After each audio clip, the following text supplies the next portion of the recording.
लेके क्वेश्चन है, एक पेड़ है ठीक, जो आंधी आने से टूट जाता है। आंधी आने से टूट गया। मान लीजिए आंधी आई, पेड़ यहाँ से टूट गया और ये जो ऊपर वाला भाग है ये जमीन पर ऐसे ठीक। अब जो जमीन पर लटक गया टूटा वाला भाग, पेड़ के तल से जो टूटा वाला भाग जो जमीन पर आकर टच हुआ है, इसके बीच की दूरी दिया है 8 मीटर। कितना दिया है? 8 मीटर। 8 मीटर ठीक। 8 मीटर दूरी दिया गया है और जो टूटा हुआ भाग जमीन पर टच हुआ है, इसके बीच का जो कोण बना है कितने अंक का बना है? 30। तो आपसे पूछा क्या गया है? पेड़ की ऊंचाई बताइए। पेड़ की ऊंचाई आपको बताना है ठीक। नामकरण कर दो, त्रिभुज का नाम रख दीजिए। जो पेड़ है हमेशा ऊर्ध्वाधर होता है, ये मध्यांश होगा ठीक। अब जो पेड़ की ऊंचाई होगी, ये पूरी यहाँ से लेकर के मान लीजिए ये डी से डी ये पेड़ की ऊंचाई होगी। अब पेड़ यहाँ से टूटा है, ये भाग जो है सीधी की लंबाई ये टूट करके यहाँ आया है, तो पेड़ की ऊंचाई AC प्लस पेड़ की कुल ऊंचाई कितना होगा?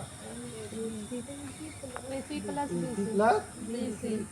यानी आपको कर्ण भी ज्ञात करना है और लंब भी ज्ञात करना है। आधार तो ये आपका मध्यांश है ना, कर्ण भी ज्ञात करना होगा और लंब भी ज्ञात करना होगा, और दोनों का दूरी ज्ञात करके दोनों को जोड़ देंगे तो आपको पूरे पेड़ की ऊंचाई ठीक।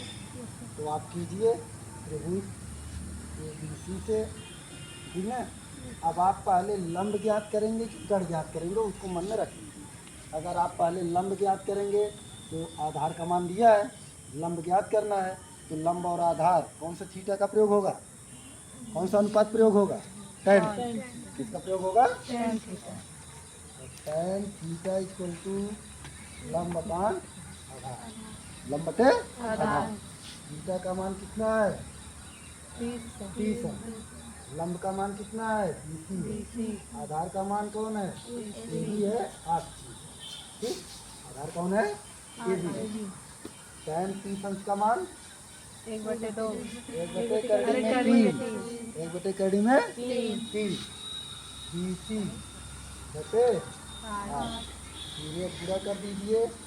BC गुणे करड़ी में 3 बराबर 1 गुणे 8। BC बराबर 8, करड़ी में 3 इधर पूरा इधर जाएगा तो समीकरण नंबर 1। समीकरण नंबर 1 ठीक।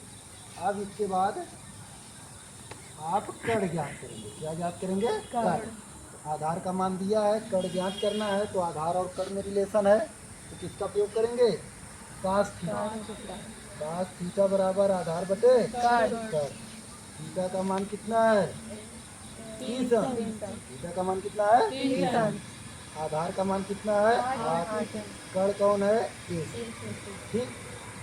यहाँ से cos 30 अंश का मान करड़ी में 3 बटे 2 बराबर 8 बटे गुणा AC गुणे करड़ी में 3 बराबर 8 गुणे 2। AC बराबर 8 दूनी 16, करड़ी में 3 इधर गुणा इधर जाएगा तो समीकरण नंबर 2। समीकरण नंबर 2। ये तो समीकरण नंबर 2 कीजिए, नहीं तो BC AC है ही।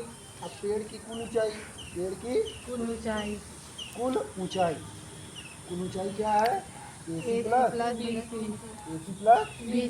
AC कितना है? 16 बटे कड़ी में 3, BC कितना है? 8 बटे कड़ी में 3, एलसीएम कितना होगा? कड़ी में 3, करड़ी में 3 16 8 24, 16 8 24 बटे करड़ी में 3। अब यहाँ पर हर में करड़ी में है तो इसका आप परमेयीकरण कर सकते हैं। तो परमेयीकरण करेंगे तो अंश और हर दोनों में करड़ी 3 से गुणा करने पर करड़ी में 3 गुणे करड़ी में 3, तो हो जाएगा 24 करड़ी में 3 करड़ी में 3 करड़ी में 3 कितना हो जाएगा? 3। 3 एकम 3 3 अठे बराबर 8 करड़ी में 3। तो पेड़ की ऊंचाई है कितना है? 8 करड़ी में 3।